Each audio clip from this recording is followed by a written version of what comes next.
Урматтуу окуучулар, кандай жакшысыңарбы? Жакшы эс алып отурасыңарбы? Ден соолуктарыңар жакшыбы? Бүгүн сабагыбыз геометрия. Айлануу телолору темасы.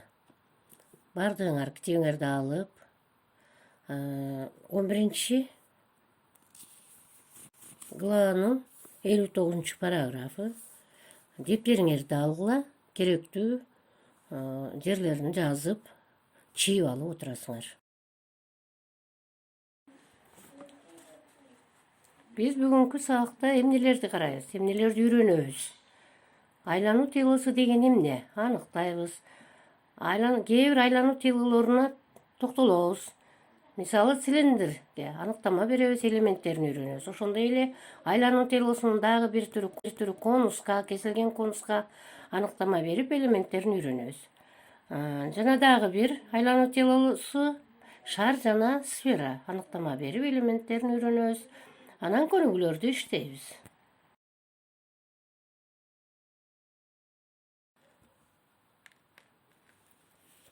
Биз буга чейин планометрияны окудук. Башкы айтканда тегистүү фигураларды окуп үйрөндүк. Алардын касиеттерин окуп үйрөндүк.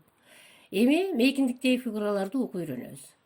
Мейкиндиктеги фигуралар деген эмнелер? Алар куб, тик бурчтуу параллелепипед, цилиндр, шар, конус, кесилген конус жана башка фигуралар.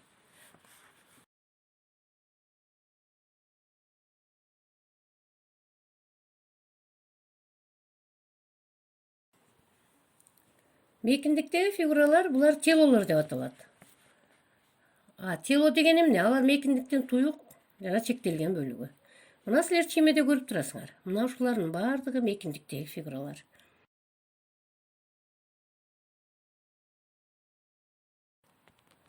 Эми мейкиндиктеги фигуралардын ичинде айлануу телолору деген бар. Бул айлануу телолору деген эмне? Аныктама берип көрөлү. Кандайдыр бир чектелген жалпак фигураны дейт. Чиймелерди карасыңар. Анын тегистикте жаткан эл огунун айланасында айландыруудан пайда болгон тело дейт. Айлануу телосу деп аталат. Чиймени карасаңар, мына тик бурчтук турат. Жашыл менен боелгон бөлүктө. Бул жалпак фигура, планометриянын фигурасы. Ошонун бир жагын айланасында айландырганда айлануу телосу пайда болуп турат. Бул силерге тааныш. Кийинки чиймени карагыла. Жарым тегерек турат. Жарым тегеректи диаметрин айланасында айландыруу көрсөтүлүп турат. Эмне пайда болуп калыптыр? Силер да көрүп турасыңар, айлануу телосу. Ошондой эле кызыл менен боелгон жалпак фигура эмне? Бул тик бурчтуу үч бурчтук. Аны карасаңар, бир катеттин айланасында айландырып атабыз. Анда дагы айлануу телосу пайда болду. Демек, айлануу телосу деген жалпак фигураны тегистте жаткан эл огунун айланасында айландыруудан пайда болгон телону айтат экенбиз.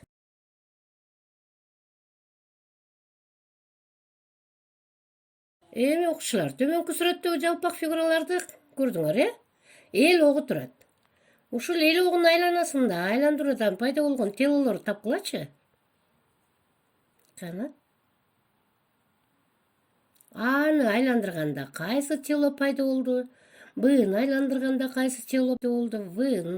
В чиймесиндеги жалпак фигураны айландырганда кайсы тело пайда болду? Жана башкаларын. Кандай? Таба алдыңарбы?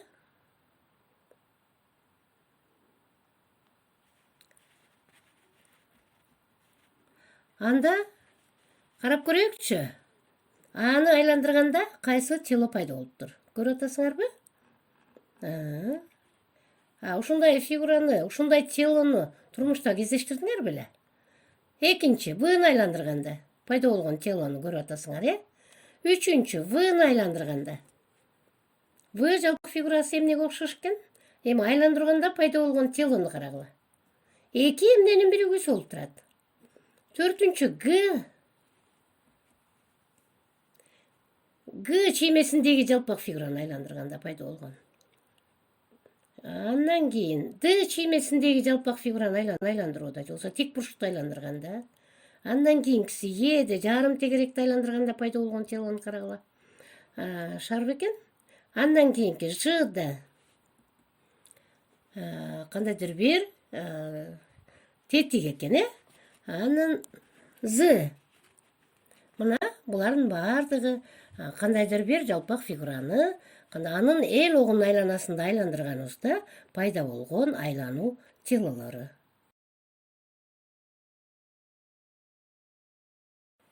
Эми айлануу телолорунун ичинен кээ бирөөлөрүгө токтолуп өтөйүк. Айлануу телолорунун ичинде цилиндр. Цилиндр деген эмне? Карагылачы, могу жерде бир имарат турат, Ушул имарат мына цилиндр формасында. Эми цилиндр деген өзү эмне экен? Аныктамасын карап көрөйүк. Тик бурчтукту дейт. Мына төмөн жактагы чиймени карагыла. Сары боек менен боелуп турат. Тик бурчтук, Тик бурчтукту анын бир жагын айланасында айландыруудан пайда болгон тело цилиндр деп аталат. Көрдүңөр, цилиндр кандай формада экен? Ушундай. Мына бул жакты тиктесеңер чиймелери турат. Мына имараттагы цилиндр формасында экен. Тик бурчтукту бир жагынын айланасында айландыруудан пайда болгон тело. Эми цилиндрдин элементтерине токтололу. Мына цилиндрдин чиймесин көрүп турасыңар, Мына цилиндр. Тик бурчтугубуз А, В, С, Д тик бурчтугун айландырганда, С жагын айланасында айландырганда пайда болгон тело. Туюк фигура болсо айлануу телосу. Мында С жагын карайык. С жагы эл огунун үстүдө жатат. Ошондуктан бул С же ДС цилиндрдин огу жана бийиктиги деп айтсак болот. Андан кийин А жагы. Ушул эле тик бурчтун А жагы. Цилиндрдин түзүүчүсү. Бул цилиндр тегерек тик цилиндр деп аталат. Андан кийин бул тик бурчтуктун эки жагы калды. С жагы жана А жагы. Бул эки кесиндини эл огунун айланасында же болбосо С жагынын айланасында айландырган учурда бул эки кесинди айланууда цилиндрдин эки негизин сызат. Алар эмнелер экен? Алар тегеректер. Барабар жана параллель эки тегеректи сызат. Бул эки СВ жана АД, же болбосо ДА жана СВ кесиндилери ошол тегеректердин радиустары. Жана алар бириге бири барабар. Ал эми С жана Д чекиттери цилиндрдин негиздеринин борборлору болот.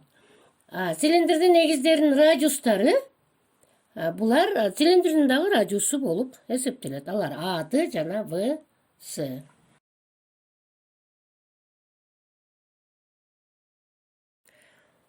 Эми дагы бир айлануу телосу конус. Конус деген эмне? Чиймеде кыргыздын кыздарынын баш кийими шөкүлөсү. Ушундай формадагы телолор конус. Эми бул кантип алынат? Аныктамасыга токтололу. Тик бурчтуу, үч бурчтукту чиймеде көрүнүп турат, сары менен боелгон тик бурчтуу үч бурчтук. Ушуну бир катетинин айланасында айландыруудан пайда болгон тело конус деп аталат. Мына конусту көрүп турасыңар,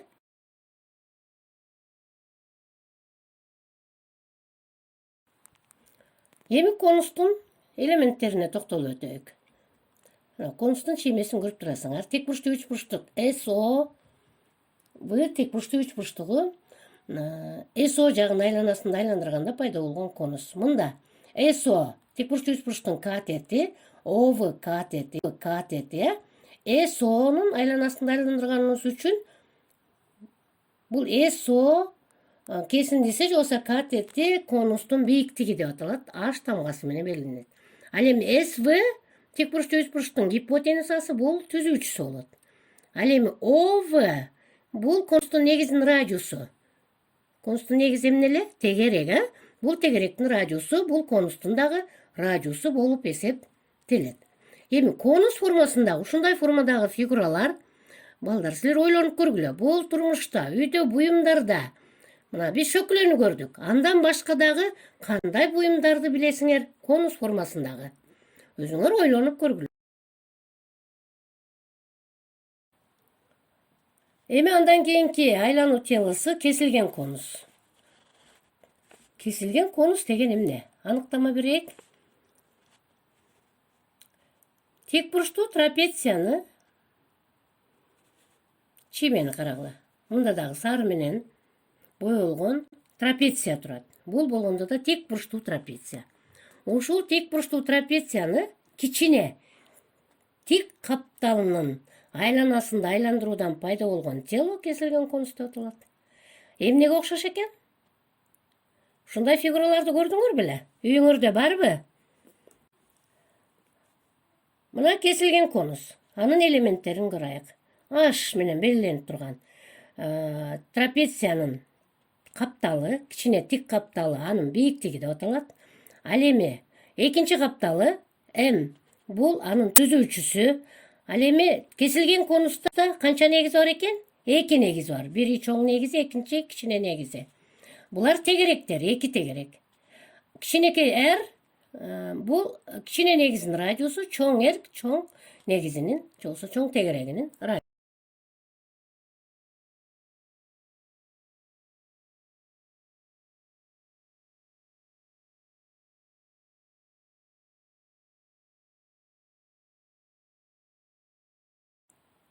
Эми дагы бир айлануу телосу бул силерге белгилүү шар.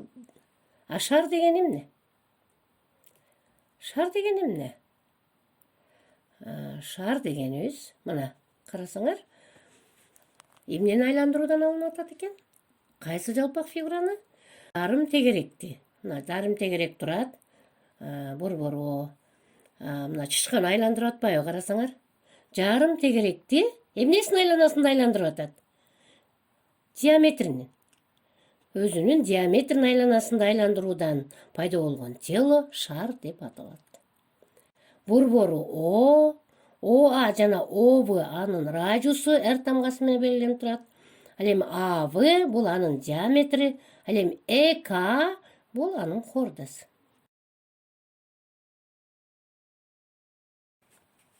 Эми шардын бети. Бул сфера. Сфера деген эмне деп турбайбы? Сфера дегенибиз шардын бети. А шар дегендерибиз эмнелер эле?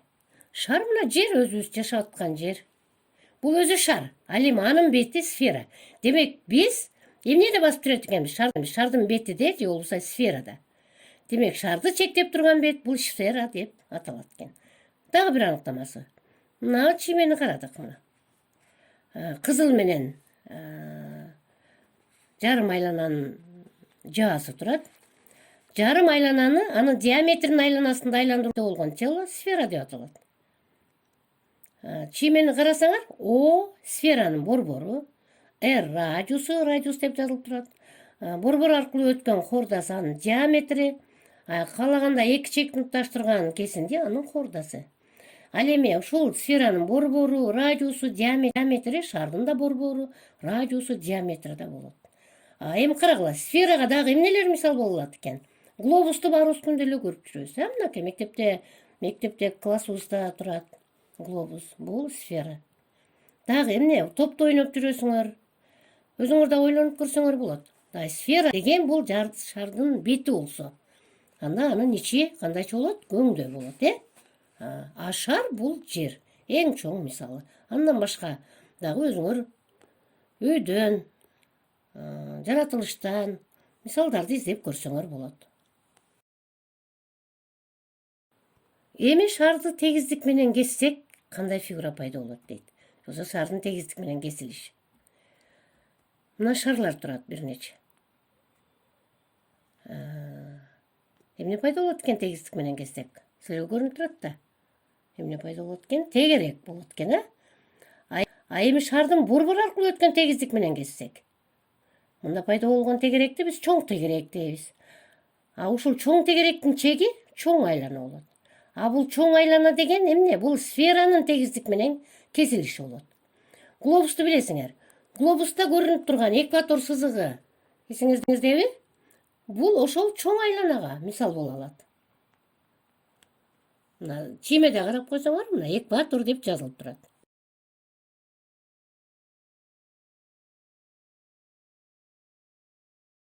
Эми ушул айлануу телолорунун кээ бир элементтерин табууга, Көнүгүлөрдү иштеп көрөлү. Мына биринчи номер. Китебиңерди ачкыла балдар. Китебиңерде номер 1-ди карагыла. Бардыгыбыз окуйбуз. Карадыңарбы? Цилиндрдин огу аркылуу өткөн тегиздик менен цилиндрдин дейт. Огу аркылуу өткөн тегиздик менен кесилиши кандай фигура болот экен? Сары менен боелгон турбайбы? Көрдүңөрбү? Кандай фигура болот экен кана балдар? Бизге эле тааныш, планометриянын фигурасы. Байттан бери да канча пайдаландык. Кана эмне экен? Демек, тик бурчтук экен, Демек, жообу тик бурчтук.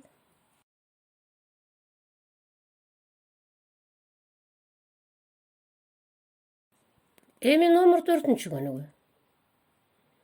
Окуп атабызбы? Бардыбыз китебибизди карадык. Жактары 6 см жана 10 см болгон тик бурчтуктун дейт. Бир жагын айланасында айлануудан алынган цилиндрдин диаметрин жана бийиктигин эсептегиле дептир. Жактары 6 см жана 10 см болгон тик бурчтукту бир жагын айланасында айлануудан алынган цилиндрдин диаметрин жана бийиктигин эсептегиле. Карадык, чиймени карасаңар. ВС жагы 10 см дейли. Бизге АВСды тик бурчтугу берилген. ВС жагы 10. Анда буга барабар жагы АДы дагы 10го барабар. Ал эми ДС жагы 6 см. АДы жагын айланасында айландырганда могу цилиндр пайда болду. Эми ушул цилиндрдин диаметри анан бийиктиги эмнеге барабар дейт. Өзүңөр билесиңер. АДы бул цилиндрдин эмнеси болду эле? Огу жана бийиктиги. Бул АДы ВСга барабар болгондуктан бул бийиктиги 10 см болот. ДС бул радиусу. Цилиндрдин негизи тегерекпи? Тегеректи зат да бул ДС жагы.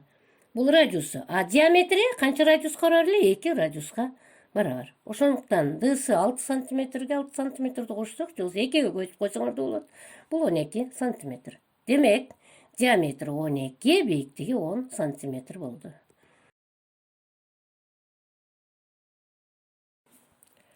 Номер 8-чи көнүгү. Карадык балдар, бардыгыбыз окуйбуз. АВС тик бурчтуу үч бурчтугунда АБ жагы 5 дециметр. Чиймеде турат. АВС тик бурчтуу үч бурчтугунда АБ жагы 5 дециметр, ВС жагы 4 дециметр, СА жагы 4 дециметр, СА жагы 3 дециметр дейт. Берилген үч бурчтуктун биринчи үч бурчтукту СА катетинин айланасында экинчи катети ВС катетинин айланасында айланышынан пайда болгон айлануу телосунун диаметрин, бийиктигин жана түзүүчүсүн тапкыла дептир. Биринчи карадык. Биринчи СА жагын айланасында айландырдык дейли, же болбосо АС жагын айланасында. Анда мында ВС радиусу болот, ал эми АС же СА бийиктиги, ал эми АВ түзүүчүсү. Анда бийиктиги канча эле 3 дециметр болот, түзүүчүсү АВ 5 дециметр берилиш боюнча. Ал эми диаметри 2 радиуска барабар. Ошондо ВС 4 болсо, анда бул 8 дециметр. Эми экинчи бөлүгүн карайлык. ВС 4 сантиметр. АВ 5 дециметр баягыдай эле, СА 3 дециметр. СА катеттин айланасында айландыргандагыны карап чыктык. Эми ВС катеттин айланасында айландырганда пайда болгон конустун бийиктигин жана түзүүчүсүн табалы. Мына экинчи чийме. Мында В бийиктиги, ВС жана айлануу огу. Ошол ВС катети бийиктиги. Анда ВСга эмне барабар эле? ВС же СВ. Бул бийиктиги H, бул 4 дециметр. Ал эми түзүүчүсү ВА 5 дециметр. Эми диаметрин табайык. Анда биздин радиусубуз СА. СА 3 дециметр эле. Диаметри 2 радиуска барабар болгондуктан бул 3 көбөйтүп 2, же болбосо 3 кошуп 3, 6 дециметр.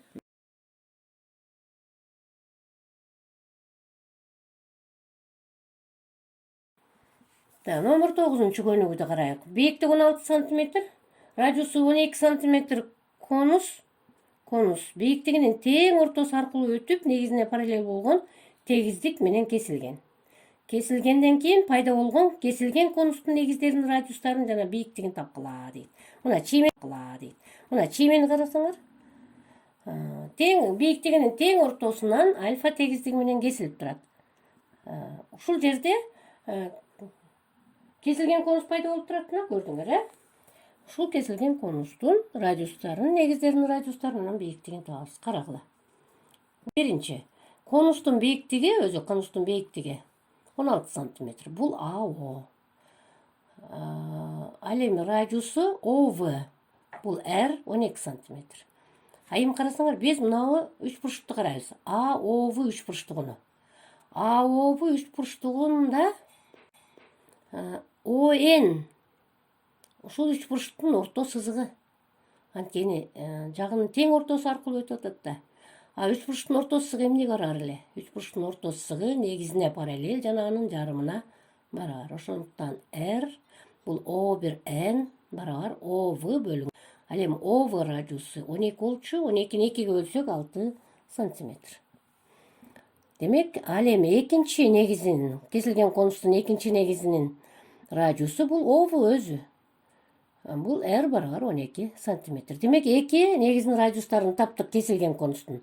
Кичине негизинин радиусу 6 сантиметр, чоң негизинин радиусу 12 сантиметр. Эми бийиктигин табайлык. Бийиктиги бул кесилген конустун бийиктиги. О1 кесиндиси кичине h менен белгилесек, бул конустун бийиктигинин жарымы.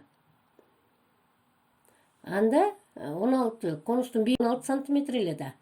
Көнүгүүнүн эсептин шарты боюнча бийиктигинин тең ортосу аркылуу өткөн тегиз параллель тегиздик менен кесилгендиги.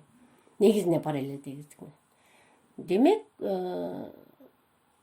кесилген конустун бийиктигинин тең жарымыга барар.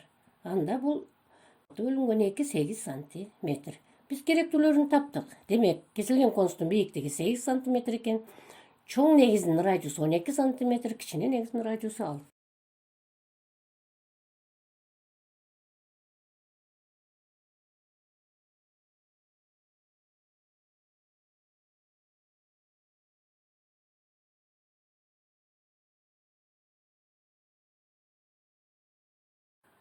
Биз айлануу телолору шар жана сфераны өттүк. Азыр шарга карата көнүгүүлөрдү карап көрөйүк. Номер 12-ни карагыла. Шардын тегиздик менен кесилиши кандай фигура болот дейт. Чимеде карасаңар, кандай фигура болот экен шардын тегиздик менен кесилиштери. Көрдүңөр, эмне болот экен? Тегерек болот экен, Жобу тегерек. Андан кийинки 13-чү көнүгүүдө карагыла. Шарга карата. 13-чү көнүгүү бардыгыбыз окуйбуз. Радиусу 8 сантиметр болгон шарды дейт. Радиусу 8 сантиметр болгон шарды. Тегиздиктер менен кескенде радиустары 2 сантиметр жана 3 сантиметр болгон тегеректер пайда болот. Алардын кайсынысы шардын борборуна жакын дейт. Чимеде көрүнүп турабы? 2 тегерек турат, 2 тегиздик менен кескенде пайда болгон 2 тегерек. Биринин радиусу мисалы Асы бул жогорку тегеректин радиусу 2 сантиметр, ВД төмөнкү тегеректин радиусу 3 сантиметр. Шардын радиусу R бул жерде Осы кесиндиси дагы, ОК кесиндиси, ОД кесиндиси дагы үчөө тең шардын радиусу. Булар 8 сантиметр.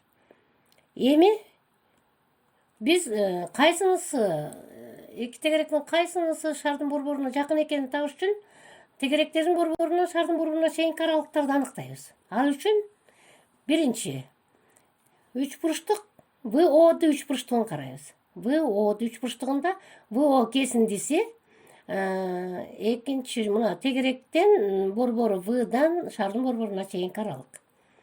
Бул үч бурчтук тик бурчтуу үч бурчтук. Ошондуктан ВО катети, ВД катети, ал эми ОД гипотенузасы. Пифагордун теоремасы боюнча гипотенузанын квадраты катеттердин квадраттарынын суммасына барабар эле. Ошондо ОДнын квадраты барабар ОВ квадрат плюс ВД квадратка. Ал эми ОД 8 болгондуктан 8-дин квадраты барабар ОВ квадрат плюс 3-түн квадратына. 64 барабар ов квадрат плюс 9. Мындан ов квадраттап отурган болсок 64 минус 9.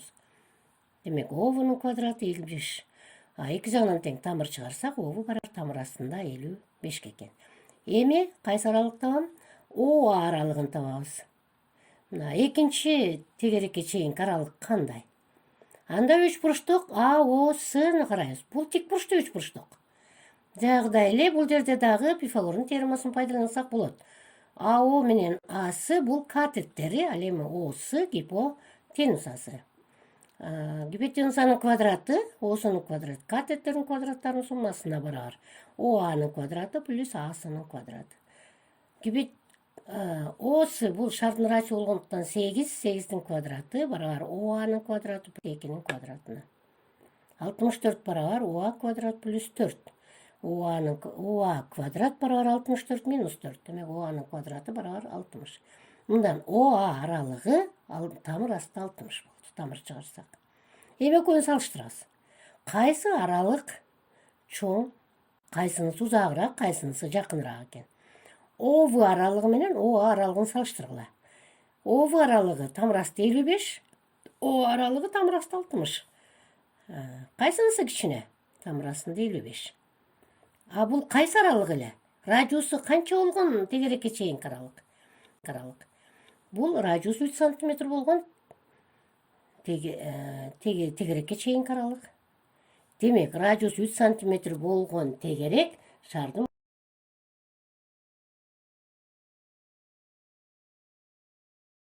номер 14.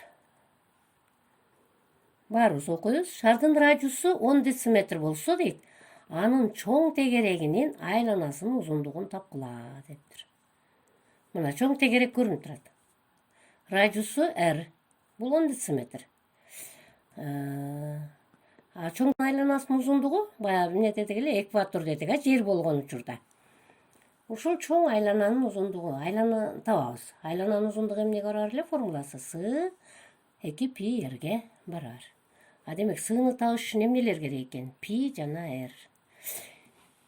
Пи мына жогоракта жазып койдук 3,14 экенин силер билесиңер. Эми ордого коюп эсептеп коебуз. С барабар 2 көбөйтүү 10 дециметр көбөйтүү 3,14 көбөйтсөк 62,8 дециметр. Демек, чоң айлананын чоң тегерегинин айланасынын узундугу 62,8 дециметр экен.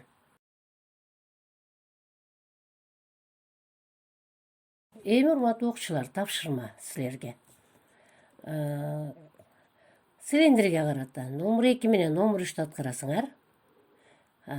Конус үчүн номер 6 менен номер 7-ни, ал эми шар менен сферага 10 менен 11-ди.